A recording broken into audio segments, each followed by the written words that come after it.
On today's show, continuing our position preview week, focusing on the two second-year guys, Jabari Smith Jr. and Tari Eason. Expectations for year two for both of these guys, a quick reflection on how they handled their respective rookie seasons, bold predictions, and so much more. It's all coming up right here at Locked On Rockets.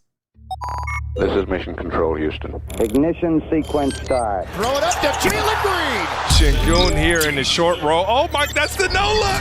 Jabari for three and the win. Yeah! Look at Tari Eason. Here comes Tari. No! T-minus 15 seconds. Guidance is internal. The Houston Rockets select Thompson and Cam Whitmore. One thing I have never done is not made the playoffs, and so we want to take that step here as well. 6, 5, 4, 3, 2, 1.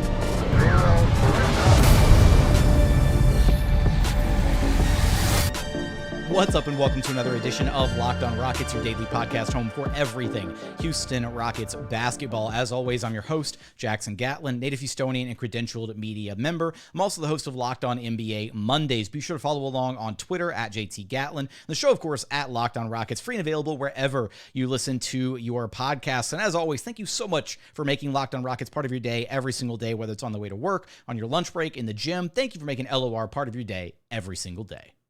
Joining us now as we continue our position preview week, shifting gears to Jabari Smith Jr. and Tari Eason, is none other than the X's and O's man himself, Alykhan Bijani, one of your weekly co-hosts here at Locked On Rockets. You can track down on Twitter at Rockets_insider. And Alykhan, this has been a busy week. We've been doing the position previews. We've got media day and training camp right around the corner. And now we are find ourselves with two of the most important pieces of this Houston Rockets rebuild in our episode today, Jabari Smith Jr. and Tari Eason. And we're going to unpack kind of our expectations for these guys this season, a quick reflection on what they accomplished last season, our bold predictions for these guys. It's going to be a fun show, man. Look, man, there's nobody more polarizing, in my opinion, to talk about in terms of a Rockets young player than Jabari Smith Jr. So excited to talk about him and then Tari Eason as well. Two guys who I think are cornerstones for this team moving forward and just are going to be an integral part of what Ime Udoka wants to do defensively. Absolutely. Couldn't have said it better myself. And, we'll start with Jabari here, but we may ping pong around a little bit. We may go back and forth between the two guys because there are going to be points that we want to make that might apply to both of them kind of moving forward, especially as we look at some of the expectations for the leaps that this team wants to take defensively. But we'll focus in on Jabari for a second and just kind of reflecting on his rookie season, right? I think it's pretty safe to say he had a subpar rookie year, right? Compared to maybe some of the expectations that, we had for him right out of the gate, the guy who was largely billed as the consensus number one overall pick until the whole, Paolo Banchero shuffle happened right before the draft, and he wound up going number one overall to the Magic. Rockets land Jabari Smith Jr., and I think that expectations for him were maybe, I don't want to say a bit lofty coming in, but for a guy that is as hypercritical of himself as Jabari is, and for what I think Rockets fans were expecting from him, I thought he was going to be maybe a bit more of a ready-made product defensively than he ultimately was. I think he struggled on the defensive end, and then offensively, no favors, unfortunately, from Stephen Silas, the head coach that refused to call plays for Jabari, but I think offensively, he was kind of just an afterthought for a good chunk of last year, right? Where, offensively, a lot of the offense was dominated by Jalen, Kevin Porter Jr., and Jabari's role was essentially spot up, stand at the three-point line, and take your shots when they come to you. And that's a really different dynamic for a guy who has been pretty much the best player on every team that he's ever played on, and been a focal point offensively at times and kind of getting his bread and butter shots, right? His elbow touches, facing up on the low block and shooting over guys. He didn't get any of those touches at all last season. I think that kind of unfortunately contributed to his slow start. And thankfully, he near the end of the season, right, kind of around March, is when he really started to come alive a little bit. And we started to see the version of Jabari that we thought we were going to get at the start of the season. And it's a good thing that we kind of got a glimpse of it before the season wrapped. And then we saw a completely different version of Jabari in Summer League. And that's the version that we're hoping we can get moving forward for this Rockets team. Look, here's the thing about Jabari. And let me just start off with the stats from last year. I think that just that context helps. He played 79 games. He only missed 3 games. One was due to an illness in November, and then 2 games with the ankle sprain back in January. So only missed 3 games. 79 games for a rookie, pretty good. We'll mention Tari Eason as well. He played all 82. So I mean, I just think it's pretty incredible that you had these 2 guys who are, like I said, going to be a fundamental part of your team playing those extensive periods of time. Now, here's with Jabari's numbers. 79 games, he started all of his games with the Rockets. Almost 13 points a game, 40% from the field, 30% from three-point land, almost 79% from the free throw line, 7 rebounds, a little over 1 assist, almost 1 block per game, and 31 minutes per game. Now you're like, Alykhan, that's pretty bad. It's not bad, it's more mediocre. Well, let's look at his last few games of the season, right? He shot 37% from three-point range in his last 20 games after shooting 30% in his first 59. Over his last 60 games, he shot much better inside the paint, shooting above 50% versus in his first 20 or so games, he only shot 35%. So, and then assist-wise, this is what I was really excited about, and I'll talk about it more later. He had a good chemistry developed with Alperen Sengun.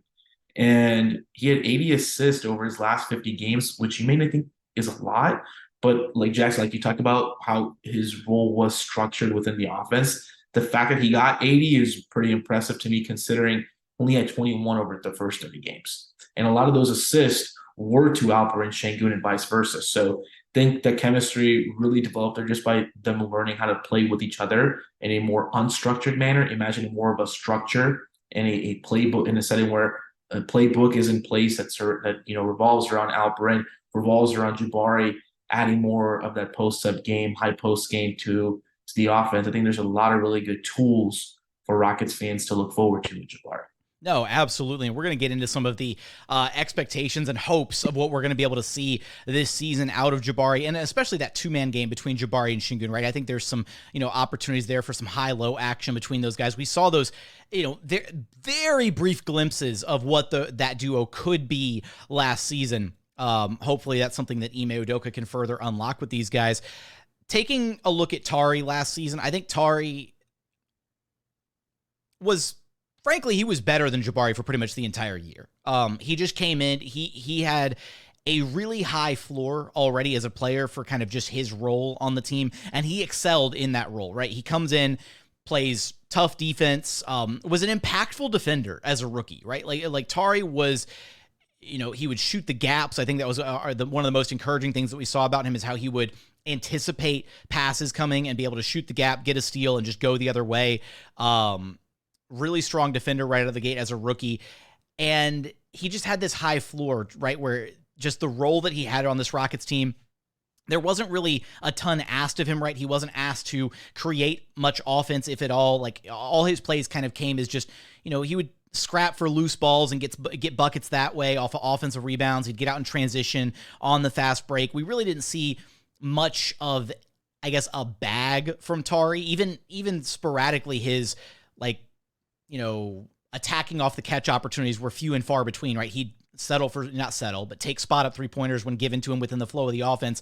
But I'm hoping that we actually see Tari kind of expand his game a little bit more this season with the Rockets, because we saw that in Summer League from him, right? So he was effective all season long. He was part of the Goon squad coming off the bench. And then in Summer League, we saw kind of a different version of Tari, right? Where he was putting the ball on the floor quite a bit more. He was attacking. We saw him scoring in a variety of ways from the mid-range. We saw him finishing in the paint, little floaters, driving all the way to the rim and finishing through contact that way, which is something that we knew that he could do already, kind of taking the contact and still being able to finish with it. But as far as last year goes, I think he was impressive, and he has nowhere to go really but up, this season. For me, it's about how he looked post All-Star break. Before the All-Star break, he only played around 20 minutes a game, had averaged 8 points, 5 rebounds, assists, 1 assist. Post All-Star break, almost 11 points a game, 7 rebounds, almost 2 assists on 27 minutes per game. It's pretty impressive whenever you give him more time. And this is per 36 is even better. 15 points, 10 rebounds, 2 steals, 1 block. First Rockets rookie since 1983-84 I wonder who that was, to have 2 consecutive streaks of 12 or more games with 1 steal. I mean, he was absolutely incredible. One thing about Tari is he reminds me a lot of Trevor Reason, not as a player and in playing style, but more how we could describe him defensively. And it's more calculated with gambling. And Trevor Reason loved to play passing lanes and kind of get in the way and deter the same way Tari does. But Tari, in my opinion, is a lot more destructive on ball than Trevor was. And Tari still has to get better. He had moments where he did get beat on ball. Sometimes his aggressiveness plays to his disadvantage. But he has so many great moments one-on-one also, especially as a help side defender. And the name of the game that Ime Udoka is trying to fix those Rockets defense is more help side than it is on the ball. If they can figure out how to just stay in front and then also rotate when needed, this team is going to be a lot better defensively. Coming up, we're going to get into our expectations for both Jabari and Tari this upcoming season, how we can envision their minutes playing out, different roles that they'll be playing for this Rockets team. It's all coming up in just one moment. First, today's episode is brought to you by DoorDash.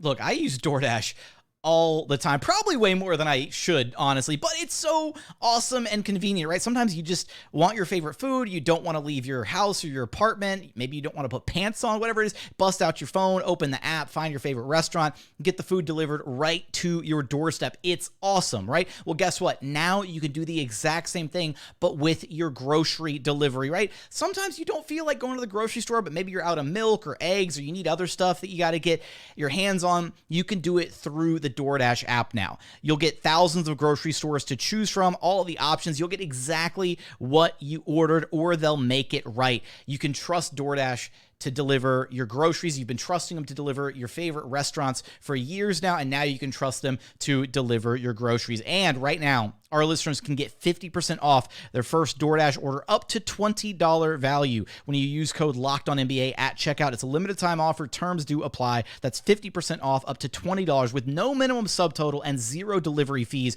on your first order when you download the DoorDash app in the App Store and enter code LOCKEDONNBA. So don't forget, that's code LOCKEDONNBA for 50% off your first order with DoorDash. And continuing on here at Locked On Rockets, your daily podcast home for everything Houston Rockets basketball. Now, Alykhan, when we look at Jabari and Tari coming into this season, after kind of just a brief recap of what they were able to achieve last season, you know, I think the expectations should be, understandably, a little bit different, right? Jalen and Sengun are going into year 3. I think year 3 is kind of that big year, right, where you expect a leap to be taken by guys like that. Whereas Jabari and Tari, they've still got some room to grow, right? I don't think it's fair to place any, monumental expectations on either of their shoulders coming into this season. But I think for Jabari, and we did a Rockets watch the other day, I believe Tuesday afternoon, kind of discussing this very topic.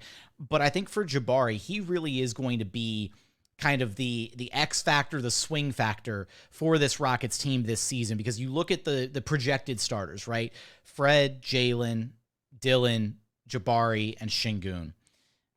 Fred and Dillon, we know what they are, right? We know what they bring to the table. They're the veterans. They're kind of the known quantity. And then we have a pretty good idea of what Jalen is to this point in his career, although, again, we hope that he takes another significant step forward this season. And then same thing for Alperen and Sengun. We have a pretty rough understanding of what Alp can be and what he can accomplish if the team actually leans into some of his strengths, especially on the offensive side of the floor. The big question mark, though, is what is and what can be Jabari Smith Jr., right? What can he be on a basketball team? Because last year, he was arguably the worst player, on the floor at times for the Rockets. He wasn't hitting the wide open shots that he was getting offensively. He felt disjointed. At times when he did get the basketball, it seemed like he was indecisive and wasn't sure what to do with it. Or at times it was like, he has the ball now and he hasn't had it for a little bit, so he's going to try and force something offensively.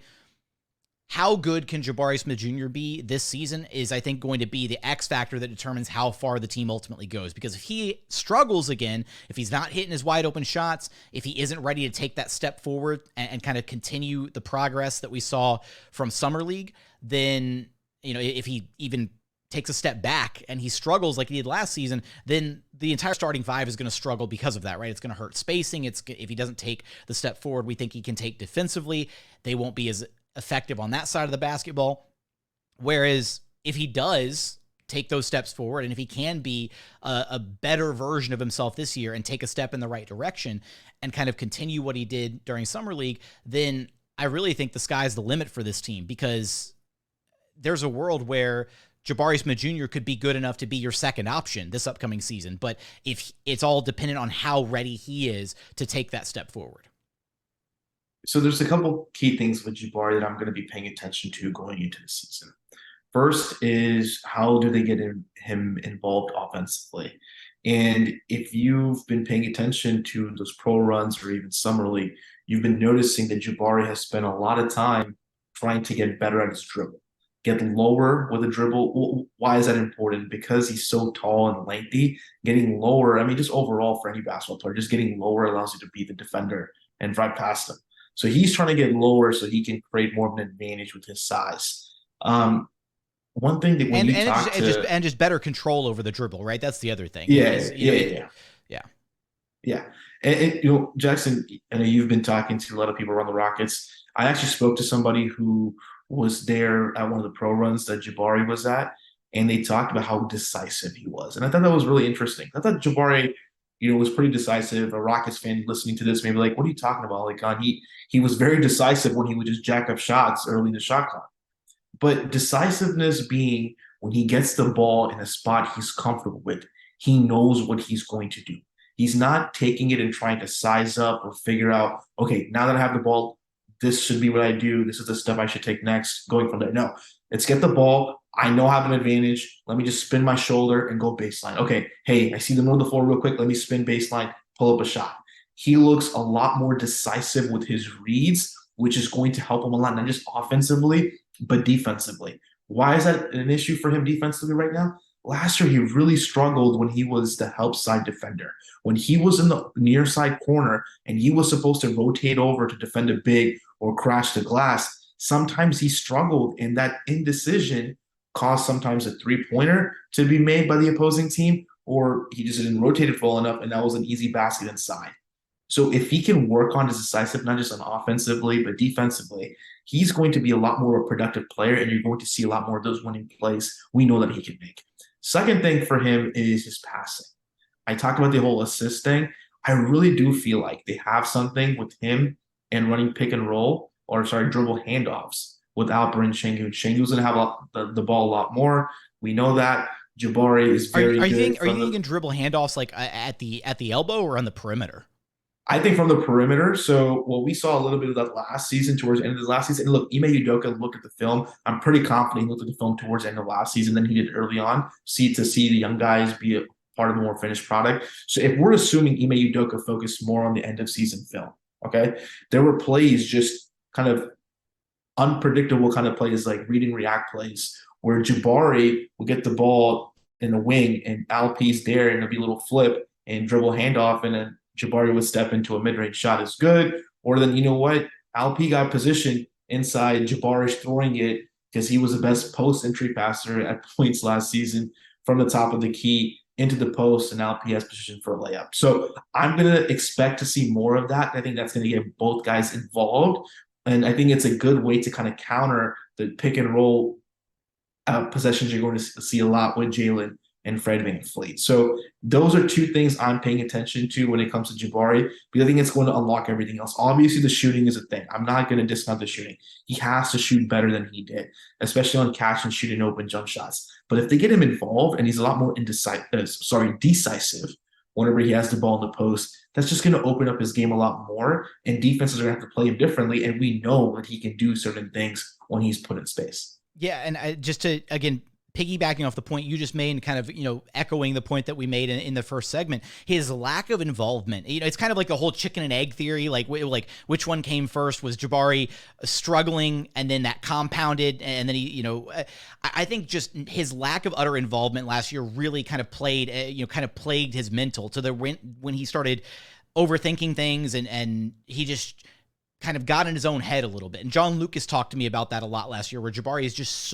he's such a perfectionist that when he starts struggling, he knows that he shouldn't be struggling, and he kind of gets in his own head a little bit. So I am really hoping that this year we see a version where Ime Udoka is able to incorporate Jabari a bit more into the offense. And I think that's going to be something that Ime does, and also something that Fred brings to the table, right? Where hopefully we don't see stretches where guys just feel like they've been left on an island, and they go an entire quarter or an entire half without consistent touches, or the opposite of that, right, where a guy is on fire and then gets iced out of the game because the ball doesn't find the guy anymore after he checks out and then comes back in, or what have you. You remember there was that game last season against the Mavericks where Jabari had 14 points in the first quarter, looked like he was on fire, like was draining every single mid-range bucket that came his way because the Mavs were running a zone. And so Jabari just absolutely scorcher. And I could be wrong. It might not have been the first quarter. Maybe it was the second quarter, but it was 14 points in a quarter. And then the Rockets didn't go back to him after that. Like, how do you score 14 in a quarter and then you don't go back to the guy that had that hot of a hand? So for Jabari this season, right, I'm really really hopeful to see him kind of operating from the elbows a little bit, get him his touches and kind of his sweet spots. If he's got a smaller defender on him, take advantage of that, right? Put his back to the basket, let him use his size, his height, play over the top of some of these defenders. And I really do think there's a world where we're going to see a much more polished offensive version of Jabari, right? Where I don't think there was ever an expectation for Jabari right out of the gate, or even an expectation now of him to be the guy who's going to put the ball on the floor and create and, tween, hezzy, cross, and break somebody down off the dribble and then get his own bucket. But he also doesn't have to be that guy, right? He doesn't have to have the ball beyond the three-point line and cross up a defender to get into space to make something happen. You just get the ball to him in his spots, and he can take 1-2 dribbles max and be incredibly effective that way. And that's kind of getting back to his roots a little bit about what he achieved offensively at Auburn. It just one last point about Jabari, and I want to go into Tari. They're really working on making him less awkward.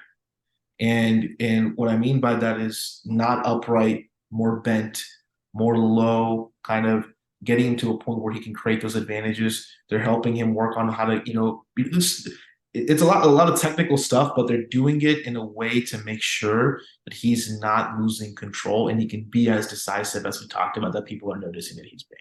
Yeah, like he looked stiff last year, right? And shout out to him doing the yoga this offseason, right? I think that's definitely going to be something he's talked about that, right? The yoga has helped him with his core strength and just kind of becoming a bit more flexible, right? Kind of getting away from some of that rigidity in his game that we saw last season. So coming up, we do want to talk a little bit about expectations for Tari Eason, as well as we've got our stat line predictions and our bold predictions coming up here in just one moment.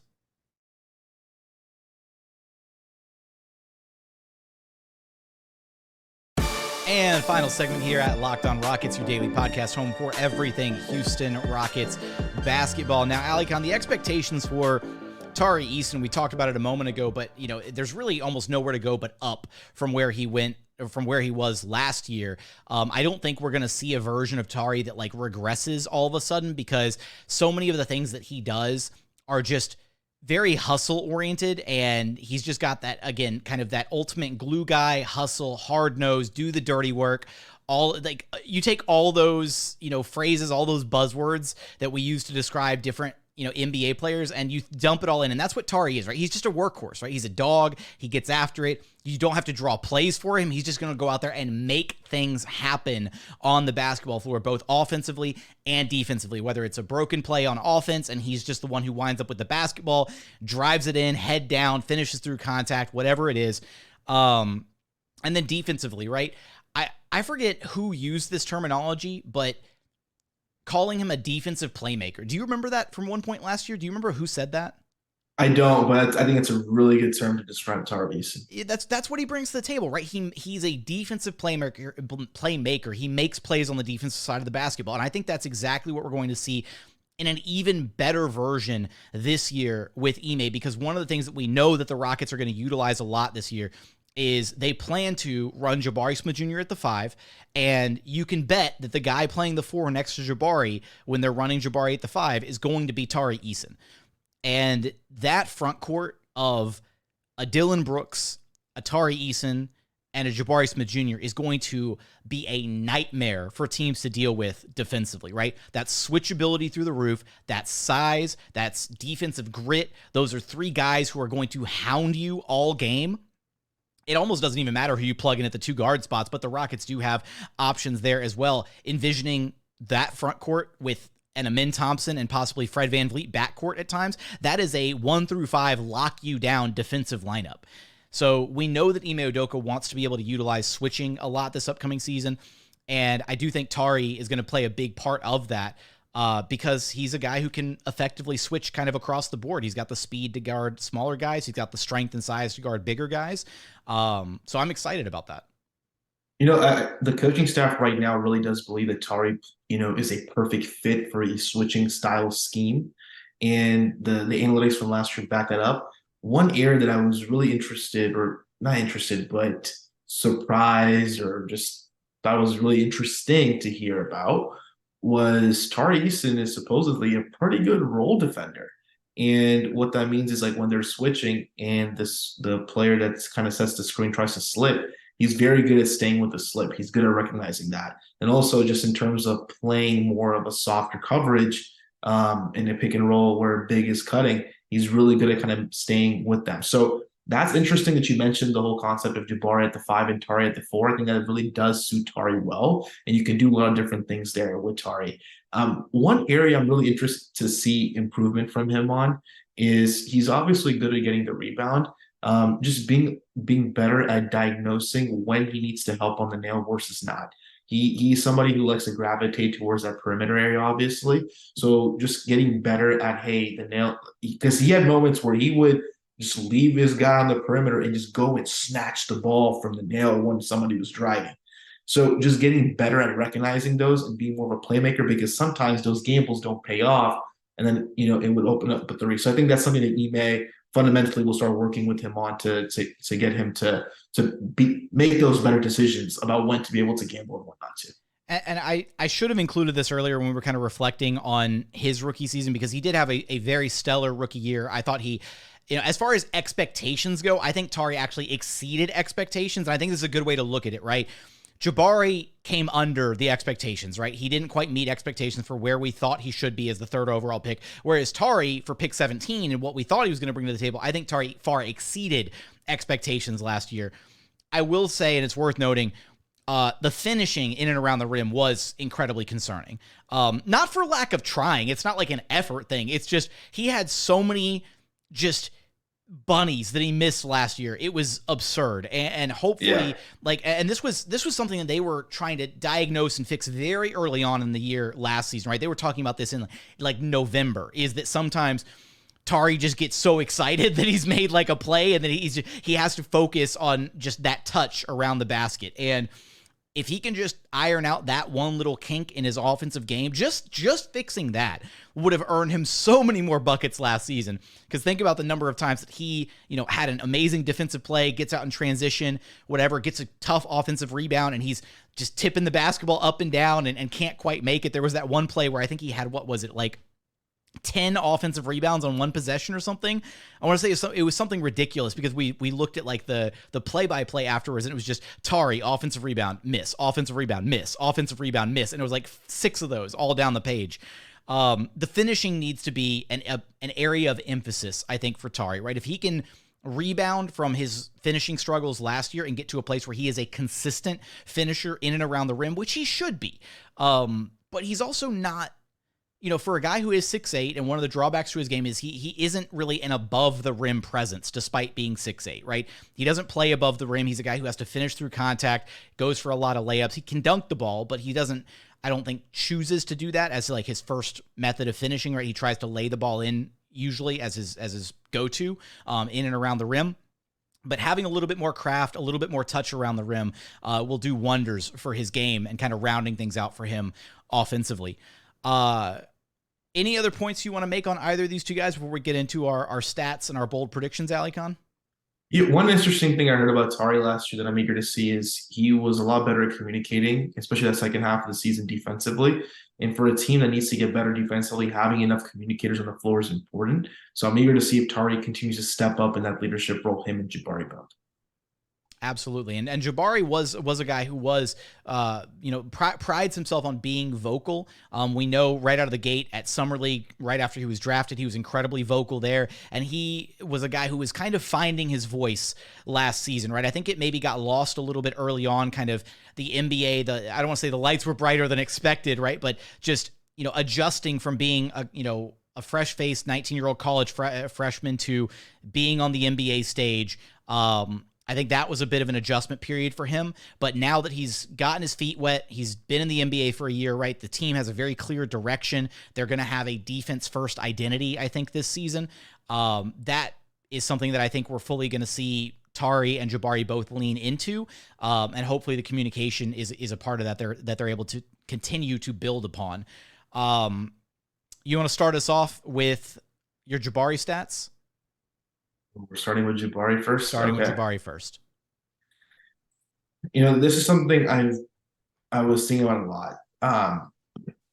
Just a reminder, last year Jabari had 12.8 points per game, 40% shooting from the field, 30% from three, 7 rebounds, an assist, and a block in 31 minutes. I think this season he's going to average 15 points a game on 36% shooting from three. He's going to average 9 rebounds, still assist, and 1 block, probably like 1.3 blocks per game. Okay, look at you throwing in the decimal point in there. That's getting a little spicy with the stat line predictions. Okay. Mine are not far off from yours, honestly, for Jabari. I've got him a little bit more in the scoring department. I've got him at 18 points a game. I've got him with 18 points, 10 boards, 2 assists. Not 1, 2. And then 1 steal and 1 block per game. But I've got him at 37% three-point shooting. So not too far off from yours. Very, very close across the board there. You were a lot higher than him. I thought I was really high on him. So that was very interesting for me to see that. How about you for Tari? What's your Tari? So for Tari, and again, let's reiterate his stats from last year. So in about 21 and a half minutes per game last year, he did 9.3 points per contest. He had 6 rebounds per game, and about an assist and a steal per game. And then it was hovering at, we'll say just under a block per game. So 1-1-1 to round out the stat line. My prediction for Tari, I think he's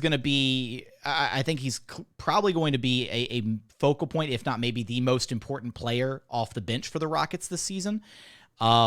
I've got him at 12 points a game, 8 rebounds, 2 assists, and also 1 steal, 1 block, just like Jabari. He's going to be a fantasy king. That's what you're saying? Fantasy basketball player is going to be happy to hear that.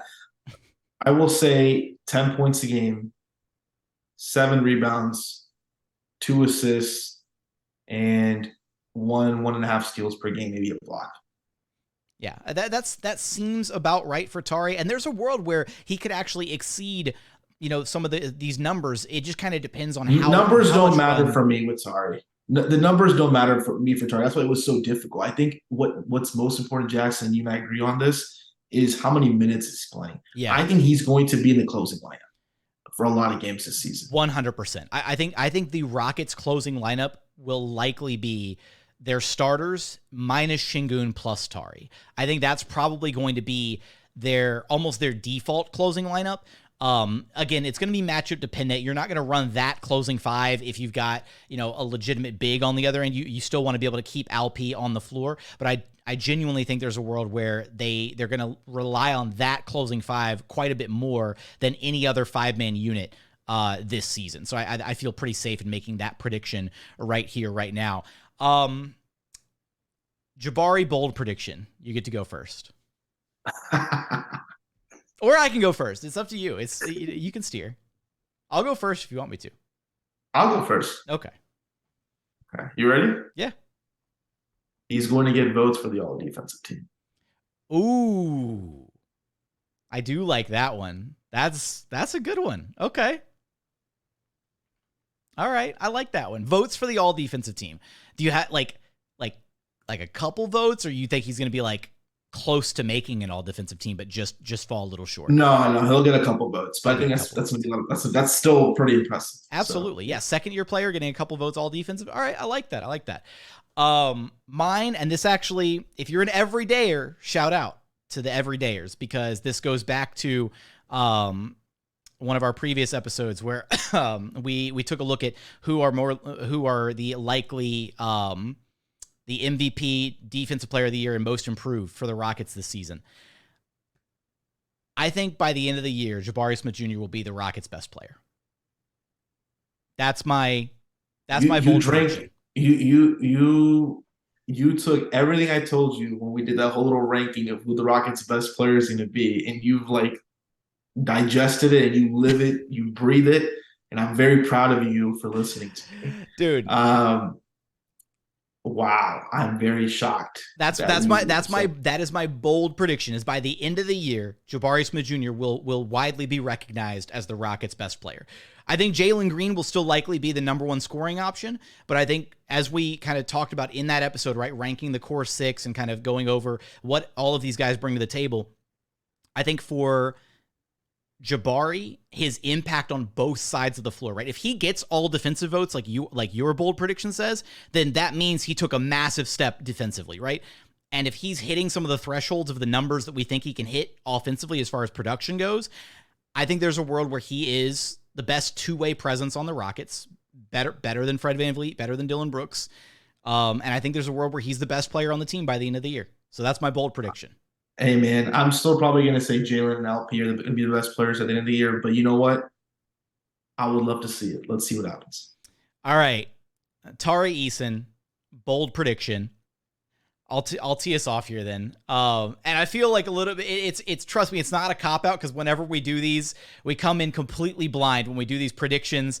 And it always leads to some fun back and forth between Alykhan and I, like we did when we did the core six rankings, and we wound up having the identical core six through the first four picks, and then we got to the final two and we were flip-flopped on Amin and Jabari. But I actually had a similar thought here. I think Tari Eason might actually get some all defensive player votes. And so that was going to be my bold prediction. So you and I, similar thought, a similar line of thinking, just for two different players between Jabari and Tari.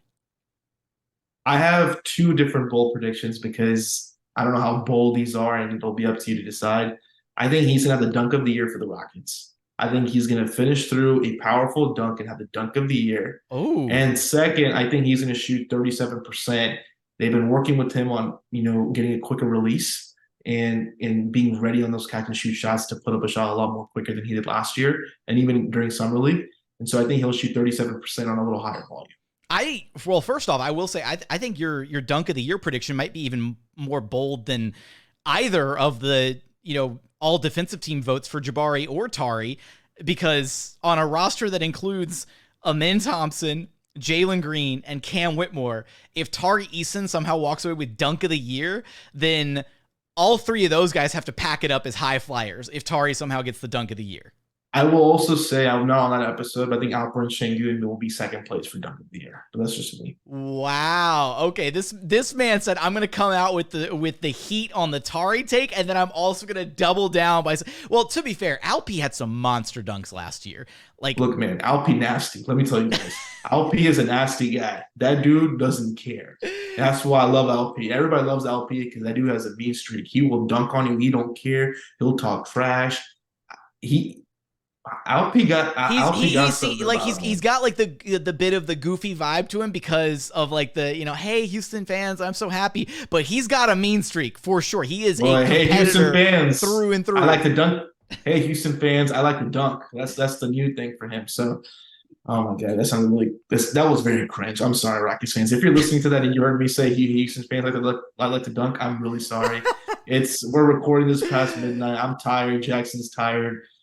But yeah, it's been a long night. We'll wrap this thing up. But final point here that I got to bring up: Happy birthday, man. We recorded this just after your birthday. But you know, you're a huge part of my life, of this show, of many Rockets fans' lives. So from me to you, happy birthday. And for everybody, if you're listening to this podcast, if you're watching on YouTube, do us all a favor. Wish Alykhan a happy birthday in the YouTube comments or at him on Twitter. Drop him some birthday well wishes. That's going to do it for us. We're going to wrap up the show. Alykhan, you know the drill. Let everybody know where to track the birthday boy down at.